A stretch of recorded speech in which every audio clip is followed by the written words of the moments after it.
Chapter 4 Lessons in Leadership by General Lord Montagolin. In the following account, I intend to set forth some of the essential characteristics of good military leadership. By way of illustration, I will relate a striking series of events that took place during the year 1285, when I led an escape from the prison fortress of Golga.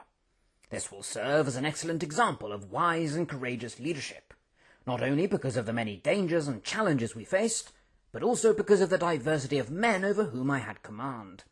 Handling them and keeping them under control proved at times a very difficult task indeed. Nevertheless, as you will see, the application of the following principles of good leadership ensured that I triumphed over every adversity. Firstly, a leader must show great resilience in the face of tragedy. After a perilous journey through forest and wasteland, we had at last arrived at the city of Kendum. Some of the men thought it very unwise to travel through an enemy city, but I knew that our journey would be completed a great deal more quickly if we could successfully negotiate our way through Kendum. A fellow named Jaggle seemed particularly averse to taking this route, but I generally managed to keep him under control.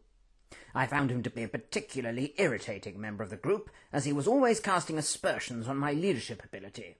Furthermore, at times he could be intolerably insolent, frequently addressing me as though he were my equal. Anyway, we had reached Kendum and had camped on a nearby hillside for the night. I arose early. It is always good for a leader to arise before his subordinates, and I was surveying the great city. It did look rather formidable in the morning sun. Its ancient stone walls looked truly impregnable, and its many high towers looked most unwelcoming. Behind the city there rose the lofty mountains of Cronesia, some of them snow-capped and truly spectacular to behold. I looked to the main gate of the city, which was vigilantly guarded by dozens of soldiers and heavily defended by a number of cannons. A single wagon, laden with logs, was trundling over towards the gate. I hoped that by midday the main road would be heaving with people, providing cover for us as we made our way into the city. I had passed through Kendum a number of times before, but never with so large a band of men, so I must admit I was a little apprehensive, though I was careful not to betray such feelings to the others. Anyway, true bravery does not consist in a complete lack of fear, but in proceeding to do things in spite of fear. "Good morning, sir. Would you care for a cup of tea?" My butler Slank had awoken, and was standing beside me with a steaming saucepan in his hand. "Where did you get the tea from, Slank?" I asked. "I located a box of tea bags in the wagon, sir," he informed me. "I've just been boiling this water over a fire, so there's a cup available should you desire one." "Excellent, Slank, excellent," I said to him. I am very fond of my butler. He is a most loyal and dependable man, faithful and obedient at all times, and he proved to be a great asset to the group. He has been in my service for 10 years now, and has rarely disappointed. My wife considers him to be worth his weight in gold, and most of the maids are completely infatuated with him, though of course he is entirely oblivious to the fact. I very gladly accepted his offer of a cup of tea, and I cannot convey how deliciously refreshing it proved to be. It had been an exceptionally long time since I had last tasted any. However, my happiness was short-lived, for one of the men came running up to me with shocking news. About a week previously, we had taken prisoner a young Grochucan woman. During the nights, the men had been taking it in turns to guard her, but it was now reported to me by a lad named Hectus that the woman had disappeared. "I was about half an hour into my shift, sir," he said, "when I started to feel terribly hungry, so Mr. Quilk very kindly offered to keep an eye on Felicia while I went to fetch something to eat. Well, sir, when I returned, both Mr. Quilk and Miss Felicia had vanished. I couldn't find them anywhere. I'm terribly sorry, sir." I was outraged. I had been a little concerned about how friendly Quilk was being with the woman, and now it seemed that he had helped her to escape. I had always regarded this scheming Quilk with a degree of suspicion, but it seemed I had not been suspicious enough. There was now the risk that the woman could alert the city to our imminent arrival, and any attempt to enter it secretly would be doomed to failure. However, worse was still to come. It had been my intention that all 12 of us would enter Kendum in a wagon that we had acquired. This would obviously make progress through the city a great deal swifter. I had planned that we would approach the gate around midday, when there were likely to be numerous carts and wagons going into the city. Our wagon was distinctly Grochucan in appearance, a fact which I had hoped would greatly aid our entry. Anyway, later on that morning we were all assembled round a fire, and I was giving the men some final instructions. Everyone was feeling rather hungry, so a very fine soldier called Merlin Rhombus went to see what food he could find in the wagon. I considered Rhombus to be a first-class chap, very courteous and respectful, even if he did on one occasion side with some of the men in a vote against me. Anyway, he strolled away towards the wagon, and the rest of us continued to discuss the challenge that lay ahead. It was then that disaster struck. The wagon had been parked on a fairly steep incline, and so naturally we had applied the brake to prevent it from rolling downhill. However, as I glanced over to where the wagon had been parked, I saw to my horror that it had begun to hurtle away at a very rapid speed, presumably with Rhombus on board. "Quick, men, quick!" I shouted. "After the wagon! It's heading straight for the ravine!" All the men quickly jumped to their feet and raced after the wagon with all their might. But it was a futile chase. Not even the fastest among us could possibly have hoped to catch up with the speeding wagon. We came to the bottom of the hill and looked on aghast as the wagon tumbled over the edge of the ravine. Down and down it plummeted, down and down, until eventually it crashed violently onto the rocks below. There was not even the remotest chance of survival from such a drop. The conclusion was dreadful, but inescapable. Merlin Rhombus was no more. We all stared down to the bottom of the ravine, speechless with shock. We just stood there in silence, trying to take in what had happened.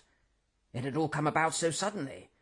It seemed so depressingly tragic that after all the dangers we had survived in the forest and wasteland, one of our number should be lost through a calamitous accident which could so easily have been prevented. Evidently the brake had not been properly applied, and the extra weight of Rhombus must have set the wagon in motion. I had only known Rhombus for less than a fortnight, but I had already come to esteem him highly. He had a very healthy respect for authority, which is more than could be said for most of the others, and he always conducted himself in a sober and honourable manner. It had been very gratifying to have a properly trained soldier in the group, one free from all the insolence, cowardice, and inexperience that characterized some of the other men. His sudden demise was lamentable indeed, and I felt very deep sorrow that we had met with our first fatality. However, tragic though the terrible event most definitely was, I knew that it was essential that we did not slacken our pace. However much shock and sadness we might feel at the loss of one of our number, we had to press on, or we would certainly be spotted by the numerous soldiers who would soon be heading into Kendom. Mine was the unenviable task of appearing heartless and hurrying the men back into action. We could not afford to miss the midday rush, especially now that we were without a wagon. A good leader must show great resilience in the face of tragedy. Nothing we could do would reverse the disastrous death of Mr. Rhombus, but I could still get the rest of the men safely through Kendom. So with great tact and gentleness, I called the men back onto the hillside so that we could plan how to pass through the city on foot. Secondly, a leader must show great imagination in the face of huge obstacles. Without the speed and cover provided by the wagon, getting through Kendom would be far from easy.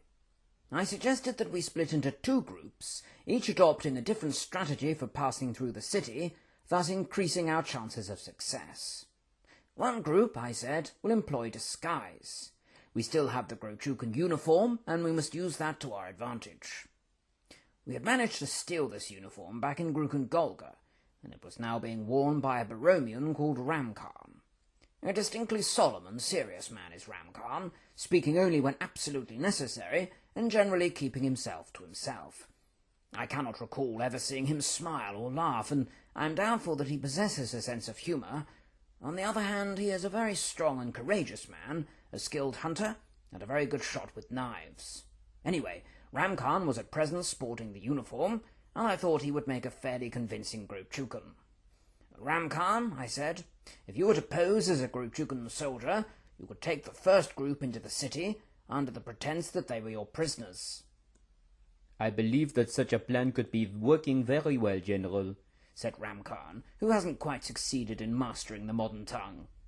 "We have the sergeant's helmet and those identity papers too. I am thinking it a good plan." "There's one problem," said one of the other men, a Mardurian named Volko. Ramkhan's hair is too long. A Grochukan would never let his hair grow to such a disgusting length. This was a typical comment from Volko. He always has a particularly sour way of expressing himself, and he does not seem to approve of anyone or anything at all. Still, what can one expect from a Mardurian? The Mardurians are, in my opinion, an extremely barbaric and uncultured race, and Volko exhibits all their worst characteristics. His only redeeming virtue is his bravery. Anyway, I am drifting from the point. The relevant fact is that Volko expressed strong reservations at having Ramkhan pose as a Grochukan soldier.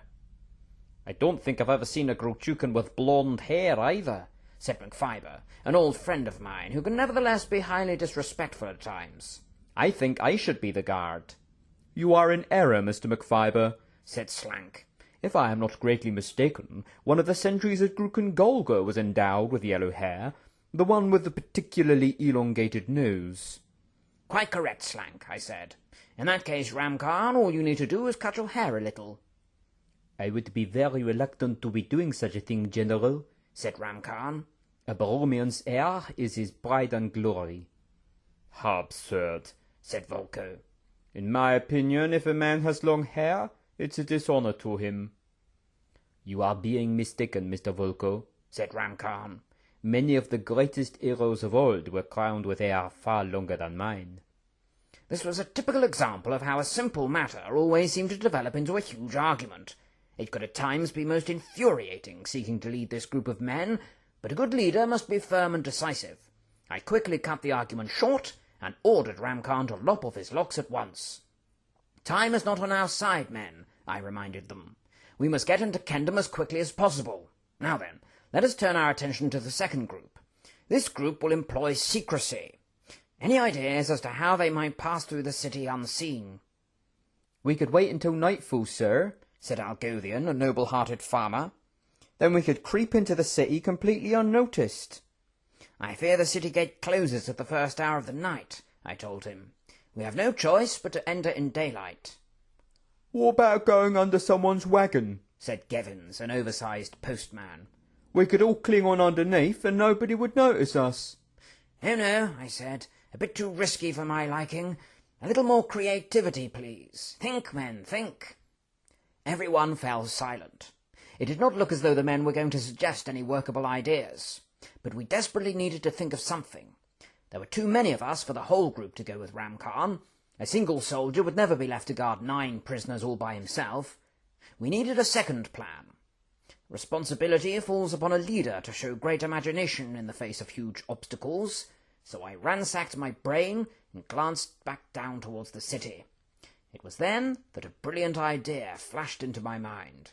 "Rubbish!" I cried. "I beg your pardon, sir," said Slank quizzically. "Rubbish!" I repeated.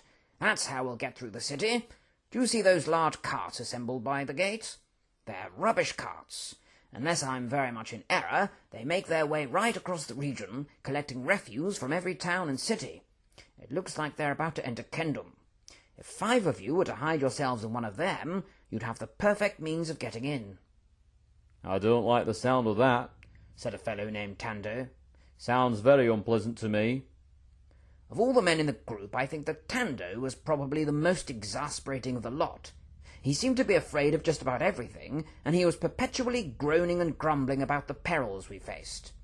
"Pull yourself together, Tando," I said sternly. "This is war. It's an excellent way of gaining access to the city. I very much doubt the guards will want to inspect all that rubbish with any great thoroughness." "Why can't we all go that way?" asked Hectus. "It sounds a very good idea." "We'll be much safer staying in 2 groups, I explained. 10 men together is much more likely to arouse suspicion than 5. Don't forget, Hectus, getting into the city is just the first part. We've then got to negotiate our way right across to the other side. Different ways and different times. That's our best bet." "I must say, sir," said Slank, "your idea is most inventive." "Imagination, Slank," I replied. "That's the key to success. Right then, now all we need to do is to divide into 2 groups." It was not a difficult task deciding which of the men would go in which of the groups. Naturally, I myself would lead one of the groups, and I selected Volko to lead the other. An unpleasant and unsavoury character Volko may be, but he is a captain in the Marduran army, so it only seemed right and proper that his leadership experience should be utilised. I decided that I would put myself with Slank, Jaggles and Hector's, and that we would go along with Ramkarn, playing the part of his prisoners.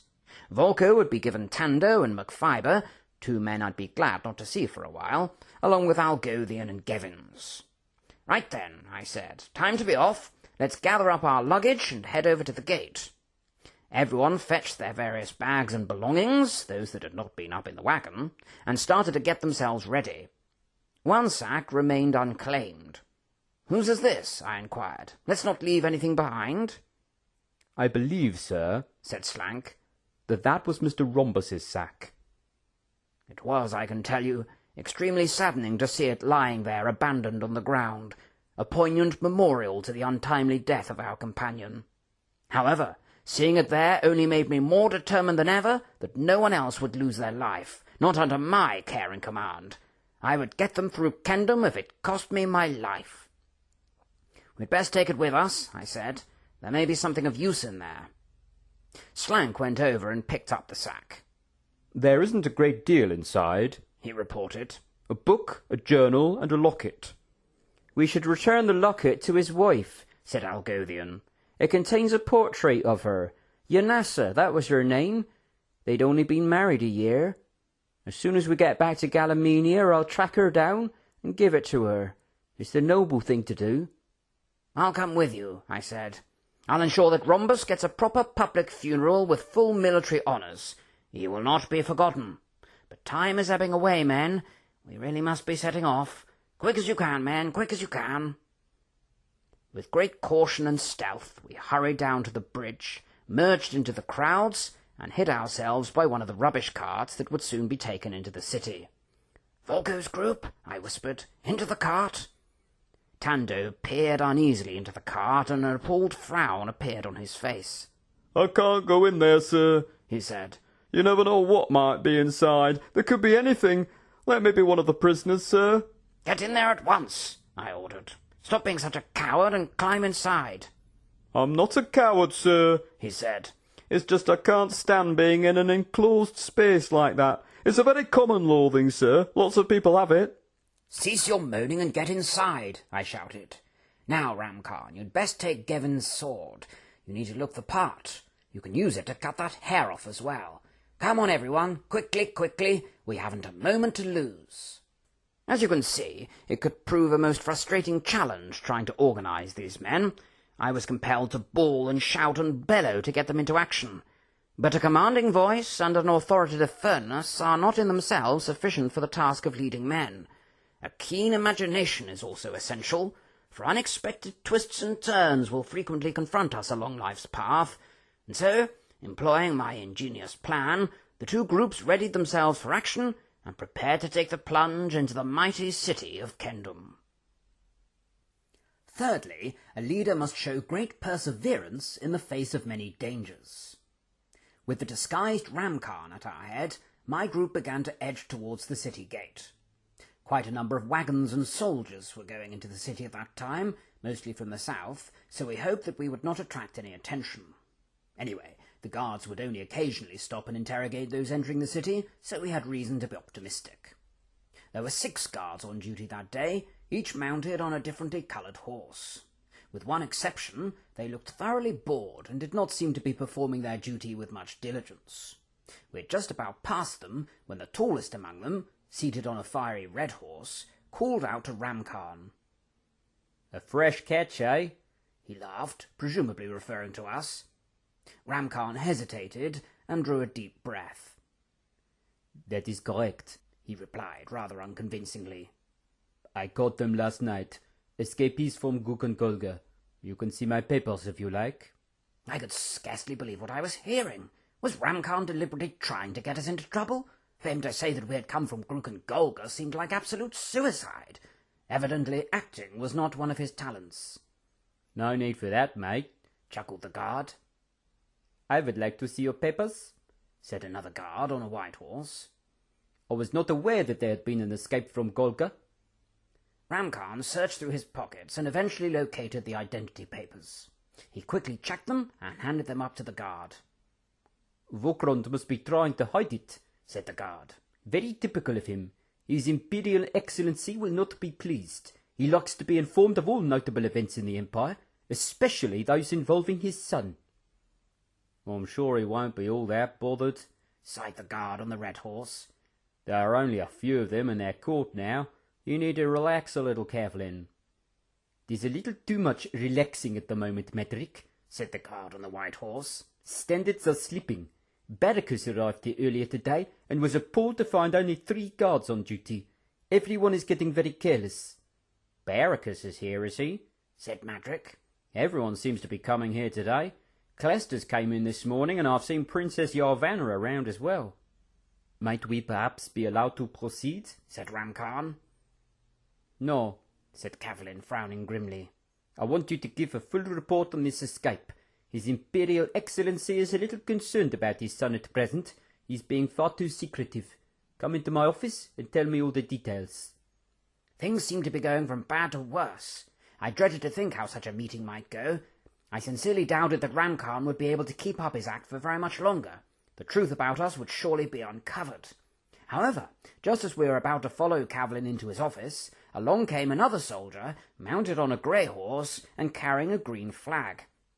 I recognized him instantly. It was the same man who, back in the forest, had mysteriously saved us from a pursuing chariot, and who had been following us ever since. None of us had any idea who he was, nor why he had intervened to help us, and I was very curious to see what would now happen. Kavlin, he called. The Emperor wishes to see you. I'm a little busy at the moment, said Kavlin. He wishes to see you at once, insisted the rider. He's not in the best of spirits today, so I wouldn't keep him waiting. Kavlin grimaced and turned his horse around. Very well, he sighed. Medric, you'll have to deal with this lot, and find another guard to replace me. We must ensure that there are always at least 6 of us on duty. Standards are slipping, and His Imperial Excellency is far from impressed. As Kavlin and the mysterious rider trotted off down the street, Madrick sighed and muttered something under his breath. He's a bit of a bore, that Kavlin, he said to Ramkhan. Takes everything far too seriously. You might as well be on your way now. Sorry to have kept you. I was obviously very relieved that we could carry on through the city, but I was enormously intrigued by the man on the grey horse. Who in Ganvor could he be? I guessed that perhaps he was one of our spies. We have quite a number posted in Kendom.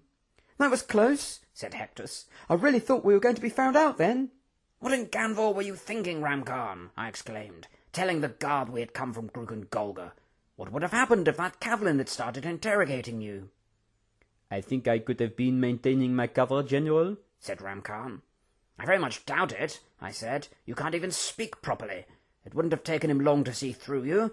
It's a good job that rider came along. Next time, we may not be so fortunate. Begging your pardon, sir, said Slank, but might I venture to suggest that engaging in an argument with Mr. Ramkhan does tend rather to spoil the illusion that you are his prisoner? You're quite correct, Slank, I agreed. But I'm not sure how long we're going to last with such awful acting. You really must try harder, Ramkhan. Lead on, then, lead on. The streets of Kendom were exceedingly crowded that afternoon. We kept to the major roads as far as we could, so as to remain as inconspicuous as possible.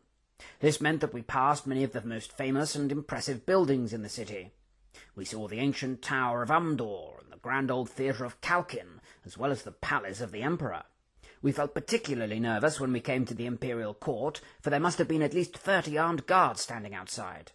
In the city square, we discovered that a gigantic new statue of the Emperor Morbrand had been erected.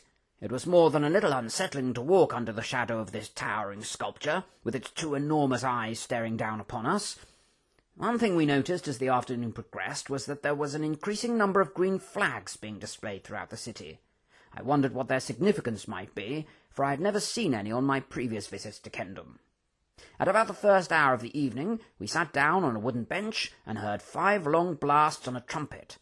For some reason, this caused everyone in the city to fall into a state of panic and start scurrying away in all directions. We soon discovered why. Looking upwards, we beheld a dark green mass in the sky, rapidly heading towards the city. At first glance, it was difficult to discern precisely what it was. In appearance, it resembled an immense discoloured cloud, but the phenomenal speed of its approach suggested otherwise. Only when it had passed directly overhead did it dawn on us exactly what we were witnessing. A huge squadron of dragons, flown by the finest pilots in the Galamine Air Force, was about to attack the city.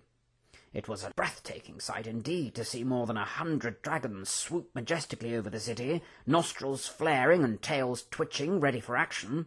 The squadron encircled the city 3 times, increasing velocity with each circuit. There was no doubt as to what would happen next. Kendom was about to experience a devastating airstrike. "Might I be so presumptuous as to propose we flee for safety, sir?" said Slank. We were already away, diving for cover behind a collection of barrels close to us. Peering out between the barrels, I watched in awe as the squadron began to unleash its destructive power. Fire flamed forth in all directions. Thick smoke blackened the sky, and bricks and stones were flying through the air wherever I looked. The dragons seemed able to demolish absolutely everything in their path. I had never seen anything quite like it in all my years of service. "Isn't this exciting?" said Hectus. "I've always wanted to see a dragon airstrike." "Exciting?" I replied. "War is no game, lad. You need to grow up a bit." "It is rather thrilling, though, isn't it, General?" said Professor Jaggles. "To observe such an impressive display of our military might. Exhilarating." The attack continued for at least 20 minutes, so it was very fortunate that none of us sustained any injuries. As soon as the last dragon had returned to the skies, we crawled out from our hiding place and surveyed the damage. The scene that met our eyes was startling in the extreme. Several buildings were completely flattened. Trees and hedges were scorched black. Rubble lay strewn across every street and pathway, and several notable monuments lay broken in pieces on the ground. "I am glad they are being on our side," said Ram Khan. "My faith in our forces is much strengthened." "It's beginning to get dark," I observed. "I suggest we find somewhere to sleep for the night. We'll set off again at first light tomorrow." As we moved away from the devastation zone, the streets slowly began to fill again, as people emerged tentatively from their homes and shelters, and we noticed that the green flags started to be taken down. Evidently they had been a signal warning of the approaching terror. We soon came to a charming little inn by Kendom Lake, and I signalled Ram Khan to stop. "This will do," I said. "We'll stay here." "Will it not look a little peculiar, sir," said Slank, "a guard providing such extravagant accommodation for his prisoners?" "Of course not, Slank, of course not," I answered. "A guard would want comfortable accommodation for himself, wouldn't he? You really must try harder to get into a Grochugan's mindset, Slank. Now then, let's stop waiting around in the cold. Take us inside, Ram Khan, take us inside." The inn turned out to be a very homely and pleasant place, though the prices were a little excessive. Fortunately, we had acquired a large amount of money from the commandeered wagon, so Ram Khan was easily able to pay the required amount. His acting seemed to be improving a little, for he was starting to treat us in a much rougher and more brutish manner. The owner of the inn, an elderly lady with a distinctive diamond eyeglass, showed us to our room, and after a lengthy discourse on the weather, the war, the decline of manners, and the many achievements of her grandchildren, she finally left us alone. "Well, it's certainly nice to be sleeping in a proper bed again," said Hectus, kicking off his shoes. "And it's most agreeable to have a decent pillow again," said Jaggles, stretching out on one of the beds. "Marvellous!" "I wonder how the others are getting on," said Hectus. "As long as they stick to my guidelines, they should be all right," I replied. "They should make good progress under cover of dark." I climbed onto my bed and found it to be even more wonderfully comfortable than I had imagined. What a great delight it was to take the weight off one's feet and enjoy relative luxury once again. I leaned back against the headrest and began to think through all the things I would do as soon as we reached Galamenia. First of all, I would return to my estate and see my dear wife Dorma. She has been a tremendous source of strength and comfort to me over the years, and one of the things I still find hardest about being an officer is having to be away from her for such long periods. We have been married for 44 years now, but for half of that time we have been separated from each other by many long miles. So I was extremely glad at the opportunity afforded by our escape to see her again. Secondly, I would go and see Her Majesty the Queen. I have been a close friend of Her Majesty for quite a considerable length of time, and I believe she values my advice and counsel very highly indeed. It is my intention to receive permission from her to lead a direct assault on Gruken-Golga, so that we can free all the prisoners who remain there, as well as capture Prince Vorkron, from whom we can extract information. Following the events of the day, it then occurred to me that I could even obtain permission to use a dragon squadron in the attack. How satisfying it would be to see 100 dragons releasing their devastating might on Gruken-Golga. Thirdly, I planned to find the wife of Mr. Rhombus, so that I could ensure he received a proper military funeral. My mind flew back to the terrible events of that morning, and deep sorrow once again filled my heart. What a dreadful loss we had incurred. I glanced round the room and observed Slank reading a large blue book. "What are you reading there, Slank?" I inquired. "It is Mr. Rhombus's journal," he said. "It contains his account of our journey through the forest." "You oughtn't to be reading that," I told him. "That's private." "On the contrary, sir," said Slank, "I think it an excellent way to remember him. The last writings of a most worthy and honourable soldier. Though I must confess that I myself am not portrayed in the most flattering of lights. He says here that he found me a little irritating." "Sounds like a very honest account," I said, smiling facetiously. "Maybe I'll have a read of it when you're finished. I don't really know anything about the man. I'd like to find out a little more." As I waited for Slank to finish reading the journal, I rested my head on my pillow and listened to Ramkhan and Hectus conversing on the other side of the room. Hectus seemed to be waxing lyrical about a certain young lady he admired, Amarella by name. Having shared a hut with Hectus in Gruken-Golga, I had grown a little weary of hearing him on the subject, but Ramkhan was listening very patiently. "The trouble is, Mr. Ramkhan," he was saying, "I find it impossible to know whether she really likes me or not. Sometimes she seems ever so friendly, and all the signs suggest that she does. At other times she's cold and distant, and I always find myself saying such ridiculous things when I'm around her. It's as if she melts my brain into a senseless mush of stupidity." "I remember the first time I meeting Kiriana," said Ramkhan. "It was on Midsummer's Day. I was being utterly smitten by her, so much so that I could barely be getting any words out of my mouth. Everything that did come out was either being mangled with completeness or totally nonsensical. By the end of the evening I was convinced that she must be thinking me an utter fool. That night I was churning over everything in my mind, and I was with thoroughness feeling dejected. I was not believing there was the remotest possibility that she would ever be wishing to see me again. 18 years later, we are happily married with 2 children. Do not be abandoning hope, my lad." "I just wish I could understand her a bit better," said Hectus. "I get very confused sometimes." "I fear women are incomprehensible, my lad," Ramkhan told him. "I am being married to Kiriana 17 years, and I am still not understanding her." "I can't wait to see her again," sighed Hectus. "Nor I to see my Kiri. It is being ever such a long time now." "How long?" "Well, I was in Gruken-Golga for 6 long months. 6 long months of misery, gloom, and torture." "I never knew you were tortured," said Hectus in surprise. "The torture ended just before you arrived. The Emperor had put a stop to it. But if Mr. Quilk was right, it will soon be starting up again. Barakos is going to be in charge. I am pitying any man who becomes subject to his wicked designs." "We may well be some of them," said Hectus, "if we end up getting captured." "I fear so. A terrifying prospect." I decided it was time to interrupt the conversation, for it seemed to be taking a rather negative turn. "The sooner we get back to Galamenia," I said, "the sooner we can put a stop to this Barakos. But let's not contemplate such an unpleasant subject now, bad for morale. I think it's time we put the lights out. Extinguish the lamps, Slank." "Might I be permitted, sir," said Slank, "just to finish this particular paragraph? Mr. Rhombus is describing the incident with the Alka." "You'll have to finish in the morning," I replied. "Put out the lights, Slank, put out the lights." Ever obedient, Slank did as I had asked, and I was asleep within minutes. My dreams that night were dominated by dragons and wagons. In particular, I remember dreaming that I was leading an assault on Gruken-Golga, skillfully flying a magnificent golden dragon over its ancient walls and engaging Prince Vorkrond in a tense and dramatic sword fight. Back in Galliminia I was awarded by Her Majesty with yet another medal, and I was hailed by adoring masses at the palace of Barrack-Dean.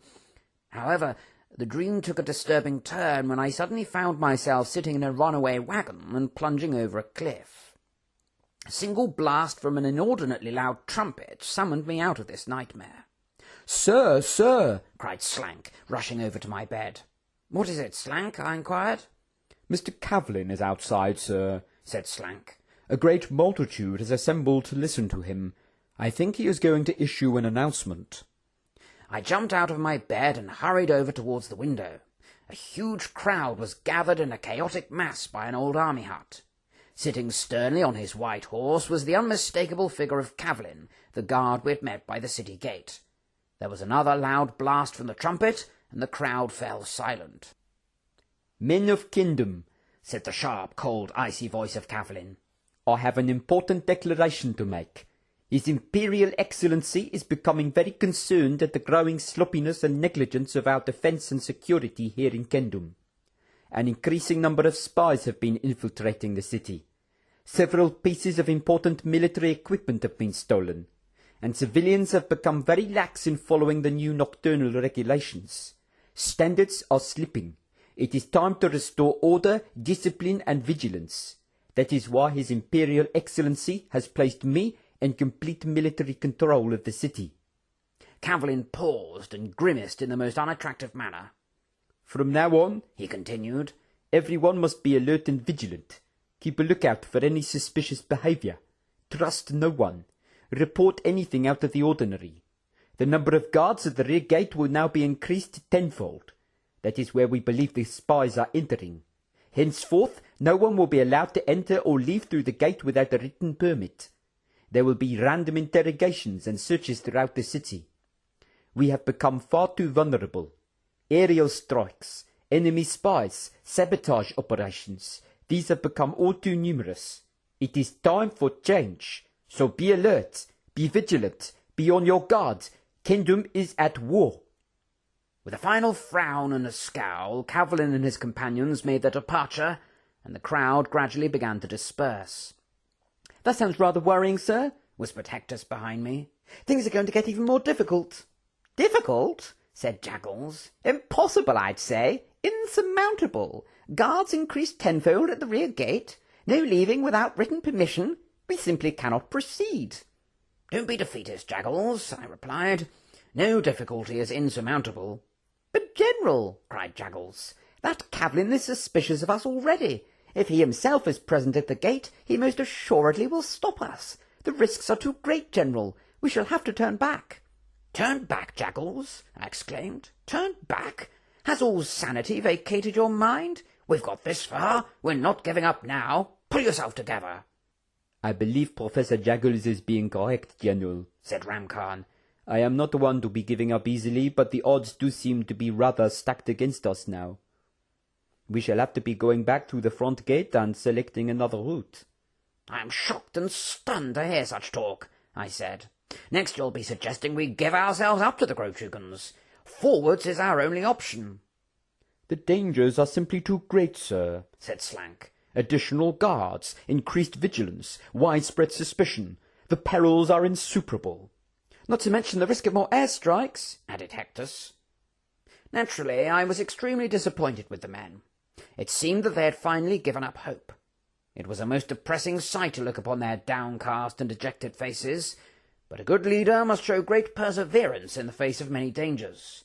By no means would we be frightened into turning back, not while I was in charge.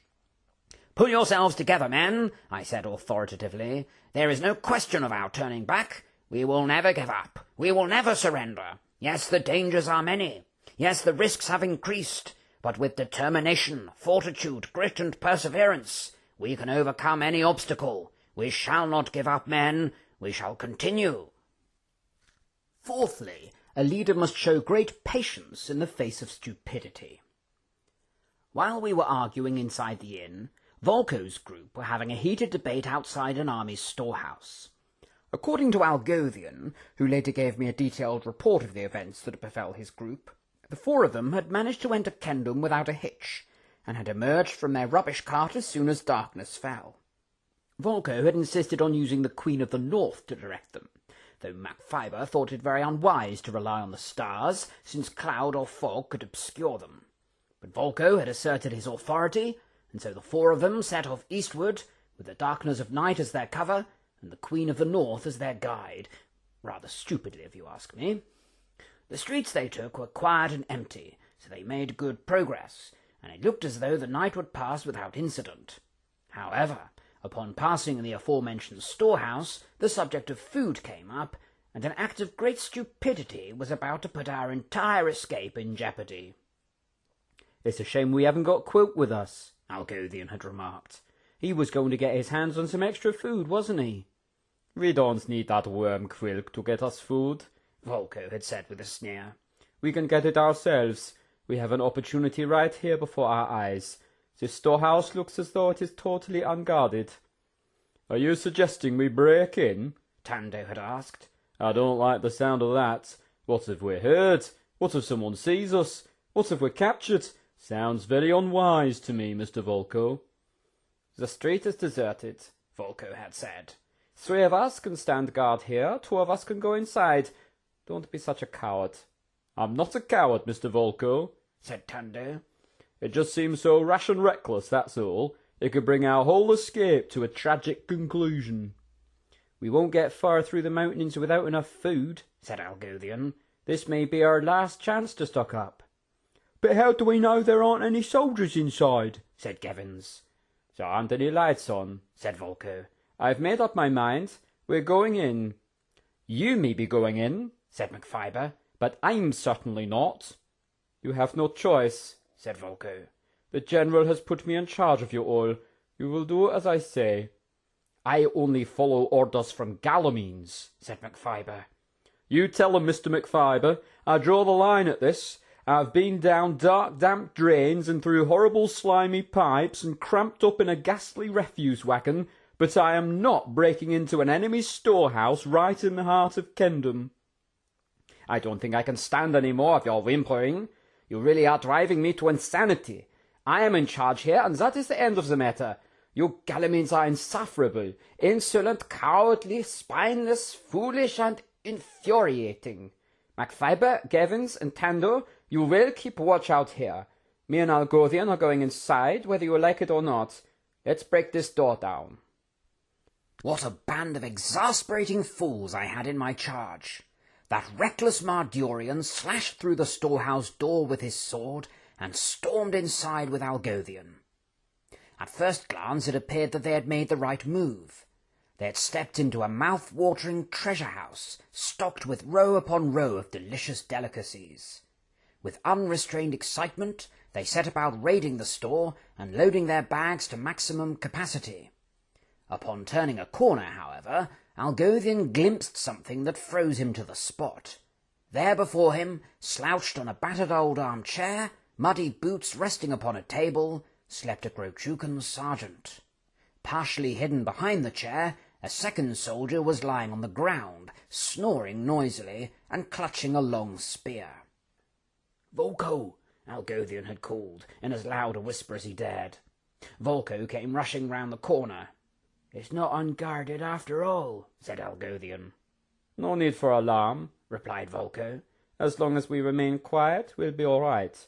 If they waken, we'll just have to kill them." The 2 of them edged away very quietly from the slumbering soldiers, keeping a keen watch upon them both, when into the room burst Tando, waving his arms around in the most hysterical fashion. "Mr. Volko! Mr. Volko!" he cried. "There are 3—" Volko quickly smothered Tando's mouth with his hand, but the damage was already done. The soldiers stirred and sprang up to their feet. Volko drew his tulkin spike and growled, but a voice behind them heralded their defeat. "I'm afraid, gentlemen, you are outnumbered." 3 burly guards entered the room, grinning smugly and holding MacFiber and Gevins in their arms. Volko's group had been captured. Folly had paved the way to disaster. One silly mistake had led to a devastating setback. Over many years of military experience, I have learned to expect and anticipate such mistakes from my subordinates. In the face of such folly, it is natural and instinctive to respond with anger and rage. When I first heard Algothian's report, I must confess to being irate in the extreme. However, through long experience of leading men, I have learned that the best way to survive such idiocy is to demonstrate a large degree of forbearance. A good leader must show great patience in the face of stupidity. By exercising patience, one is able more effectively to teach, mould, and train one's subordinates in the ways of wisdom. Fifthly, a leader must show great boldness in the face of numerous setbacks. At this point in time, I was, of course, completely oblivious to what had happened in the storehouse. I was still sitting by the window in our room at the inn, trying to work out a plan of action. How could we get out of the city without a written permit? How could we pass the guards at the gate without arousing suspicion? I sat gazing out at the star-strewn sky, frantically churning the matter over in my mind. "The wagon chain, sir," cried Slank suddenly. "What, Slank?" I asked. "The wagon chain, sir," repeated Slank. "If I am not greatly mistaken, a military wagon train traverses the city every morning, free transportation for soldiers and sentries. If we were to travel aboard the chain, sir, I believe we might very well be able to exit the city with relative ease. I very much doubt, sir, that the guards would be so scrupulous as to check military transport, in addition to all the civilian traffic." "What time does this wagon chain make its journey?" I inquired. "I have absolutely no idea, sir," said Slank. "I suggest we consult an information office. There must surely be one close at hand." "It's a little overly bold, isn't it, General?" said Jaggles. "Climbing directly onto enemy transport? What if there's an inspection?" "It sounds very exciting to me," said Hector's. "It would be like being a spy or something." "You really must stop treating everything like a game, lad," I rebuked. "Slank's suggestion is a very dangerous one indeed. It should not be rushed into lightly or frivolously. However, times like these call for great boldness to be exercised. Seeing as you're the one in the uniform, Ramkhan, you're the best one to go and find an information office. Ask them what time the wagon chain passes through this section of the city. Off you go, then, off you go." While waiting for Ramkhan to return, the rest of us reflected on the many striking events of the day. The sudden disappearance of Quilk and Felicia, the untimely death of Mr. Rhombus, the mysterious soldier on the grey horse, and the mighty airstrike unleashed upon the city. All in all, it had been an extremely draining and exhausting day, both physically and emotionally. Anger, sorrow, fear, and disappointment had all ravaged my soul and left me very low in energy indeed. It was now a fierce struggle to keep the forces of sleep from overpowering my body. I thought ahead to what lay the other side of the gate, but this proved to be more of a discouragement than a consolation. The trek through the mountains of Chronesia would be long and arduous, but once we had crossed them, at least we would finally be out of the Empire. Furthermore, it would be very difficult for any Grochukans to find us in such terrain. I was beginning to grow a little curious, however, as to why we had not yet encountered any guards from Gruken-Golga. Maybe Prince Vorkron did not consider us worth pursuing, but that did not sound like the obsessive and ruthless heir to the throne. Maybe he had anticipated that we would make our way to Kendon, and perhaps he had sent guards ahead of us, ready to capture us the moment we'd left the city. As these thoughts were buzzing through my mind, Ramkhan reappeared, out of breath and looking in somewhat of a hurry. "The chain is arriving in 5 minutes' time," he announced, "at the Imperial Library. We should just be able to be making it." Leaping to our feet, we dashed out of the inn and hastened after Ramkhan as he sprinted through the empty streets at a quite remarkable pace. 4 minutes later, we arrived at a huge white building covered in flags, where Ramkhan signalled that we could stop. "The chain is leaving the city at dawn," he told us. "If we are missing it, there won't be another one until tomorrow."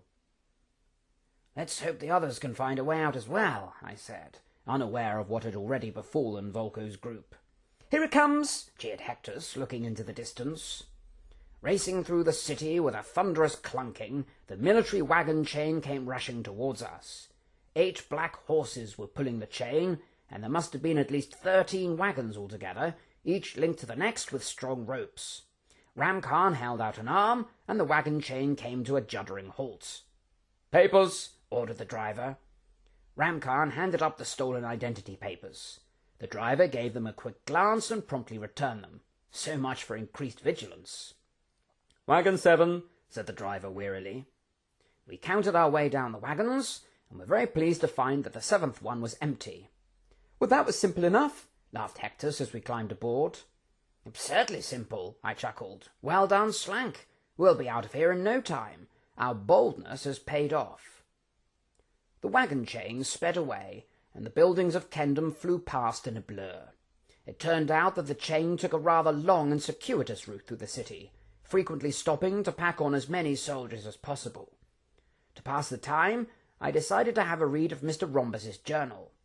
Unfortunately, his opening paragraph proved to be very derogatory, and I was far from impressed as I worked my way through his lacklustre account. "What do you think, sir?" asked Slank, trying to suppress a wry smile.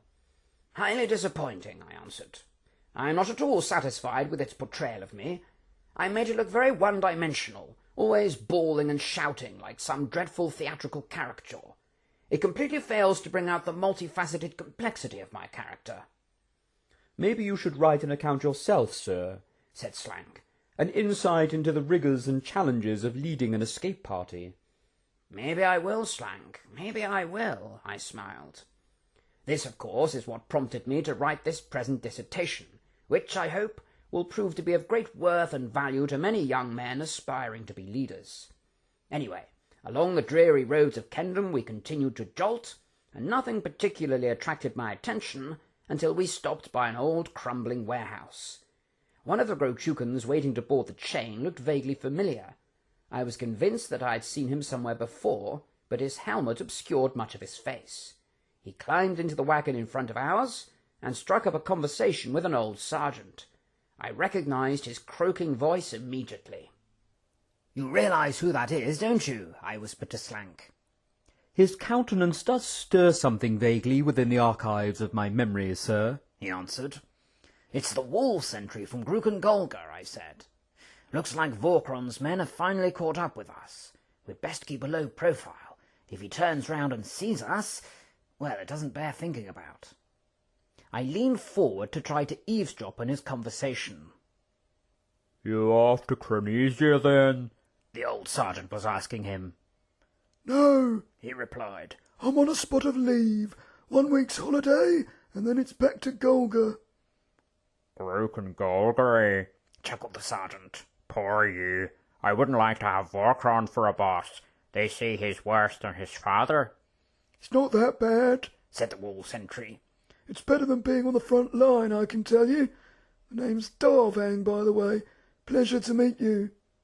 "Broggs," said the sergeant, presumably giving his name. "Here, you don't happen to have a map of the city, do you?" asked Darvang. "I'm supposed to be visiting my grandfather, you see, but I'm not quite sure how to get to his new house." "No, sorry," said the sergeant. "Can't help you there, I'm afraid." Horror of horrors! The sentry now turned round and looked me straight in the face. My heart began to dissolve with cold dread. Surely all was lost. He would see who I was, make a hasty arrest, and send us all back to Gruken-Golga. All colour drained from my face. "Sorry to bother you, mate," he said. "but I don't suppose you've got a map on you, have you?" As you can imagine, I was quite baffled, astonished, and overjoyed that he did not appear to recognize me at all. I would have thought that being the most senior officer among the prisoners, he would instantly have known who I was, though of course I cannot convey how delighted I was that he seemed to have absolutely no idea of my identity. "I fear no, sir," I said to him. "Well, sorry to have bothered you," he apologized, turning back round again. "How strange," I whispered to Slank. "How utterly bizarre! Fancy Vorkron granting his men leave when they've just lost 12 prisoners. And I'm rather surprised that he didn't even recognize me." "Most peculiar, sir," agreed Slank. The wagon chain came to another halt, and I realized with joy that we had nearly reached the rear gate of Kendham. Moreover, Darvang now alighted from his wagon and wandered away into the distance. It seemed as though we would exit the city safely after all. "Look, sir!" exclaimed Hector, grabbing hold of my arm. "It's the others!" He pointed to a shabby army hut on the other side of the road, where 5 soldiers stood guarding Volko and his companions. It was dispiriting in the extreme to witness them in the bonds of the enemy once again. A terrible choice now lay before us. We could either seek somehow to rescue them and put our own lives in danger, or we could take the safe option and carry on towards the gate. A leader will often be confronted with such awful and unpleasant dilemmas. They will truly put his wisdom, courage, and valour to the test. 2 of the soldiers now started to make their way over to the wagon chain, while the other 3 escorted our comrades into the hut. If we were going to act, we would have to act immediately. I rose to my feet. "You're not going to try to rescue them, are you, sir?" gasped Hectus. "That's terribly risky." "We have a sword," I replied. "We have the element of surprise. We have a numerical advantage. And for a little while longer we have the cover of dark and an empty street." "We also have a duty to our companions," added Slank. "It is written in the Irondia, 'He who abandons his friends shall himself be forsaken.' We must at all costs remain loyal to our comrades." "Quite," said I. "We've lost 1 man already. We're not losing any more. Let us be bold, men. Let's get off this wagon before it's too late." A leader must show great boldness in the face of numerous setbacks. That does not, of course, mean that a leader can be reckless.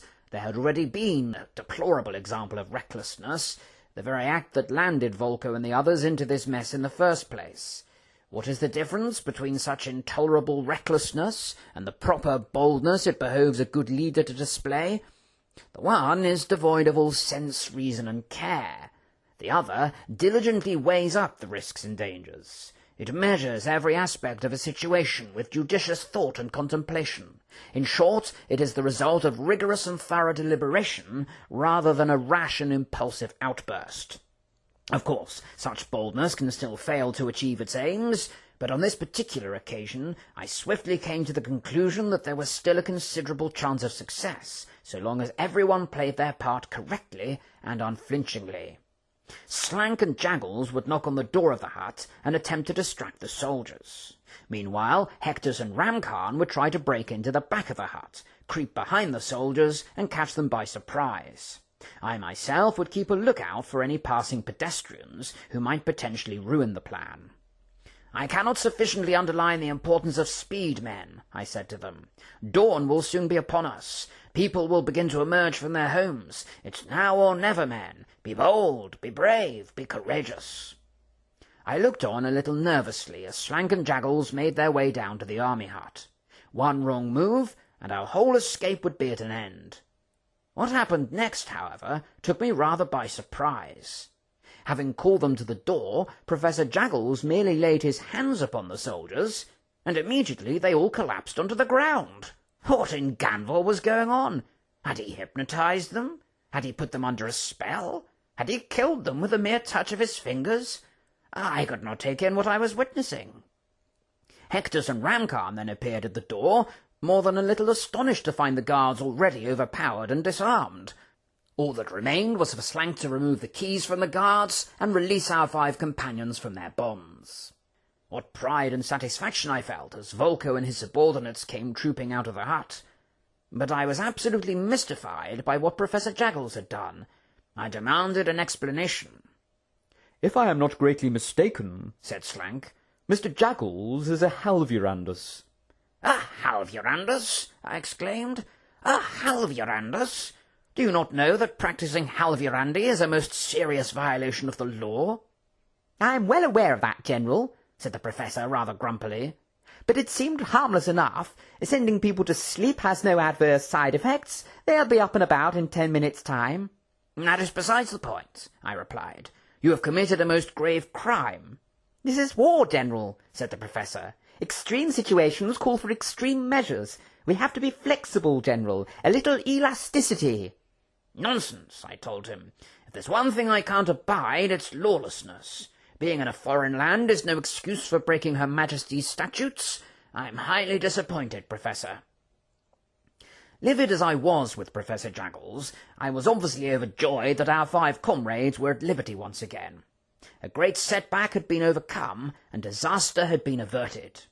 We seemed to have had an extraordinary amount of good fortune on our journey thus far, for which I was exceedingly thankful.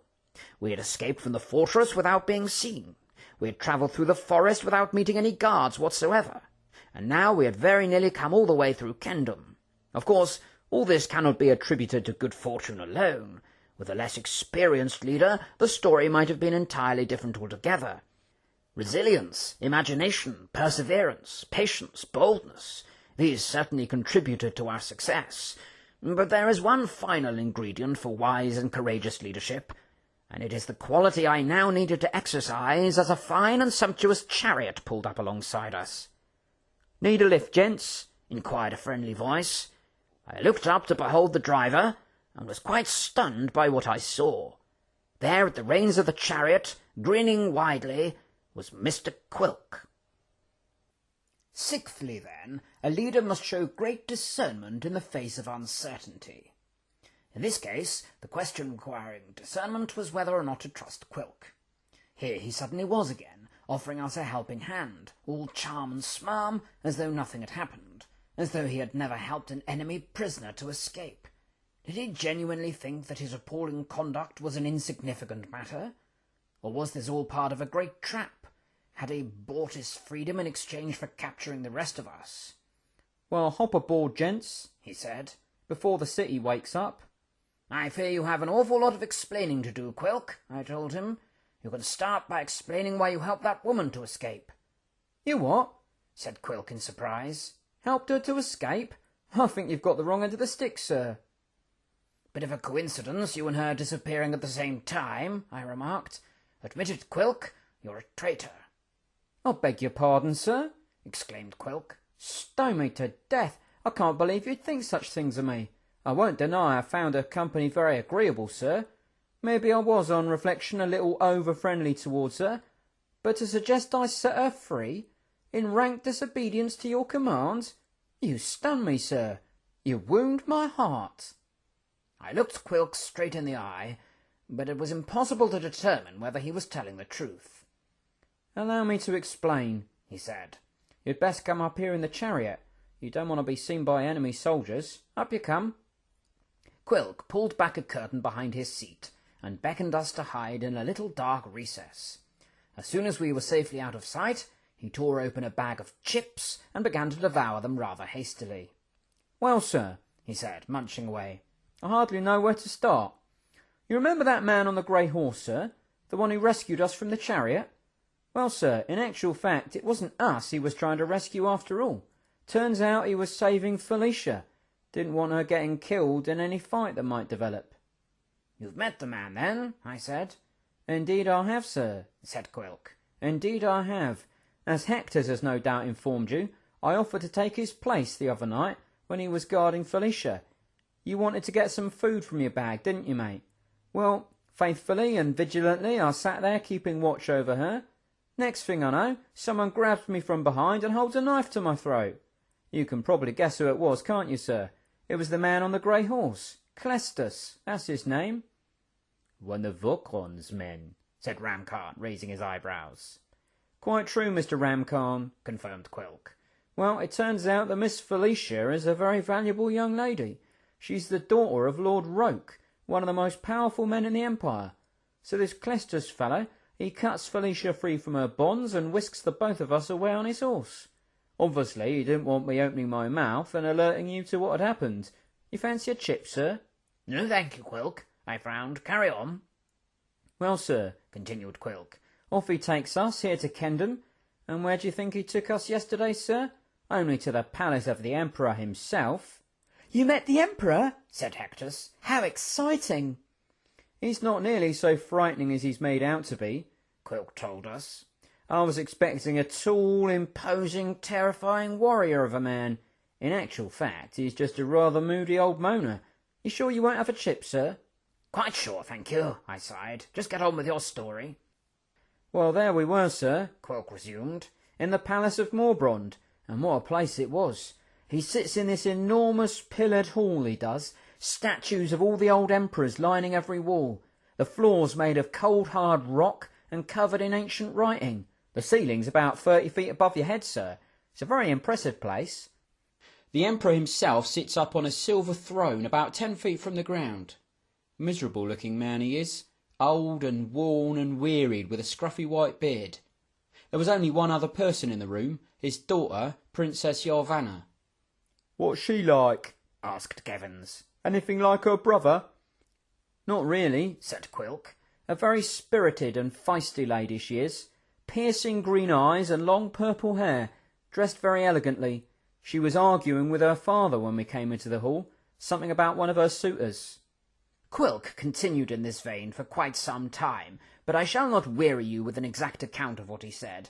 He would frequently drift from the point altogether and insert unnecessary comic asides, so I will give you only the general gist of what occurred in the Emperor's throne room. "Welcome, Clestus of Carcanver," the Emperor had said. "Welcome, good sir, to my palace. 2 visits from Grukenkolga within half an hour. What a privilege." 2 visits, your Imperial Excellency, said Clestus. Who else has been? "Baracus," said the Emperor. "Not in the best of moods, I fear. One of his little experiments had gone wrong. He was most put out." "He's a vile sneak of a man, if you ask me," said Yarvanna. "I can't stand the sight of him." "Hold your tongue, my dear," groaned the Emperor. "What news, Clestus? How's my son?" Your son is well enough, reported Clestus. A little restless and irritable, but he always is a hard man to please. "Impossible, more like," said Yarvanna. "The greediest, most insatiable man in all Ganvor. I'm ashamed to share his blood." "Do shut up, my dear," snapped the Emperor. "Forgive my daughter's outbursts, Clestus. She's all upset about Lord Svalda. She's been droning on about him all morning. Very wearying, I can tell you. I'm glad to have another distraction." "If you were not so devoid of pity and compassion, father," said Yarvanna, "you would not have to listen to me. Grant him your permission, and I won't have to keep on pestering you." "Pray be silent, my dear," sighed the Emperor. "What brings you here, Clestus?" I know you are an old friend of Lord Roke, said Clestus. Your most trusted friend in all the Empire, they say. Well, your Imperial Excellency, as you may know, he decided to send his daughter away to safety in Macaria. "Very commendable," said Yarvanna. "It's nice to know that some fathers still care for their children." "For the last time, my dear, will you still your tongue and be silent?" growled the Emperor. "Pray continue, good sir." Well, your Imperial Excellency, said Clestus, I was riding out in the forest when I happened to discover Lord Roke's daughter had been captured by a group of Galamines. "Galamines? What do they want with her?" asked the Emperor.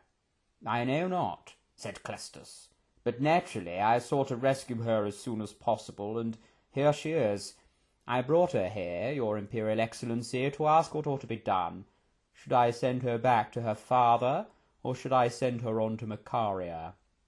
"And who is the young man that is with her?" inquired the Emperor. One of the Galamines, answered Clestus. He was guarding her at the time. I brought him along so that he would not alert the others. "The name's Quilk, your Excellency," said Quilk. "Magpie Quilk. Very pleased to meet you. Delighted to meet you too, Princess." What should be done with him? asked Clestus. Should he be killed, or sent to a prison fortress? "I should kill him, Clestus," said the Emperor. "A lot less trouble than arranging a prison escort." "You can't do that," objected Felicia. "This man has been very good to me, made sure no harm came to me. I was well treated." "I see you have inherited your father's impulsiveness," said the Emperor. "You may be the daughter of a lord, but that's no way to address the Supreme Emperor, young lady." "You can't kill an innocent man for no good reason," said Felicia. "It's barbaric." "He's only a Galamine," replied the Emperor. "Don't get so worked up and emotional. Women, eh?" "You're a disgrace, father," exclaimed Yarvanna. "If mother could see you now, she'd be utterly repulsed by what you've become." "Will you shut up, my dear?" sighed the Emperor. "Lock the man away, Clestus. Have him executed tomorrow along with the spies. Arrange for the young lady to be taken to Macaria. Bring Cavil in here, will you? I want to have a word with him. Barracus was disgusted at how sloppy the guards were this morning. Right away, said Clestus. I'll fetch him at once. You may well be wondering why I have related this conversation in such detail. I can assure you that I have greatly reduced the account as originally given by Quilk, but it may still seem irrelevant to my main points. But it is not very often that one gains such an intimate glimpse into life within the Emperor's palace. The character of the Emperor remains largely a mystery to the outside world, so I could not resist including this fascinating insight in my account. At the head of the mighty Grojukan Empire is a man not nearly so formidable and frightening as we usually imagine. Anyway, Quilk had now secured our rapt attention, and we were all listening very eagerly to his tale. So, he continued, off I was taken to the Imperial prison, ready to be killed this morning. How did you get out then? Asked Algothian. With a little help, smiled Quilk. You can probably guess who from, can't you? Felicia. She brought you out of prison, said Tando. You lucky thing. She most certainly did, mate, said Quilk. But I mean, you can hardly blame her, can you? Handsome fellow like me, oozing charm and sophistication, showing her such civility and respect. I mean, it's enough to turn any girl's head, isn't it? How did she do it? Asked Algothian. Easily enough, said Quilk. Drugged the guard, stole the key, let me out. Talented woman. Still, I suppose we did spare her life, didn't we? It was only fair that she saved mine. She supplied me with this gorgeous chariot as well. She's a girl of considerable means, you see. She even got me a written permit to get through the gate. Got an old friend of hers to sign it, young soldier bloke. One flutter of her lashes and he was putty in her hands. Well, I bade her farewell, did a bit of shopping, and here I am. Shopping? I said in surprise. Well, I did promise I'd get more grub, didn't I? Said Quilk. Didn't want to disappoint. You'll find a lovely selection of delicacies in the back there. Fruit, vegetables, meat, bread, cakes, biscuits. Plenty to keep us going. And I've got a new knife for you, Ramkhan. Proper military one, nothing but the best. There's a big bag of toffees for you, Hectus. And a box of Boromia mints for you, sir. I know you're partial to 'em. Quilk's story all sounded fairly convincing. It fitted with all the facts. The arrival of Barracus into the city, the presence of Princess Yavanna, the Emperor sending for Kavlin, and it explained the mysterious actions of the rider on the grey horse. But Quilk had always been a sly and devious character. He was a talented liar and an expert in manipulation. Was he to be trusted? A leader must show great discernment in the face of uncertainty. It was my responsibility to decide whether we took Quilk at his word and let him drive us out of the city. I weighed everything up carefully in my mind and decided to give him the benefit of the doubt. "Very well then, Quilk," I said to him. "I'm satisfied with your story. I'm sorry I jumped to the wrong conclusion. I hope you can find it within you to forgive me. Now then, you'd better get us out of this dreadful city. The task of leading men can be a most challenging and demanding one, but it does not come without its rewards. As Quilk drove us towards the city gate, I felt a warm glow of pride within my heart. I had got everyone safely through Kendom. I had overcome every obstacle and triumphed over all trouble. As we passed through the gate and out into the land of Cronesia, I looked around my men with considerable pleasure and satisfaction. I was proud to be their leader. However, just as the sun began to creep over the horizon, Quilk suddenly stopped the chariot and turned round. "Hold up," he cried. "Where's Rhombus?" I hesitated and wondered how best to break the awful news to him. I decided not to beat about the bush. "I fear we have grave tidings concerning him," I said quietly. "In short, Mr. Quilk, I am afraid we lost him. He is dead." "Dead?" exclaimed Quilk. "Dead? Burn me alive, how did that happen?" "He was in the wagon," I explained, "when it suddenly started hurtling towards the ravine. There was nothing we could do to stop it. Mr. Rhombus fell to his death on the rocks below. Evidently we had forgotten to put the brake on." A look of horror came over Quilk's face.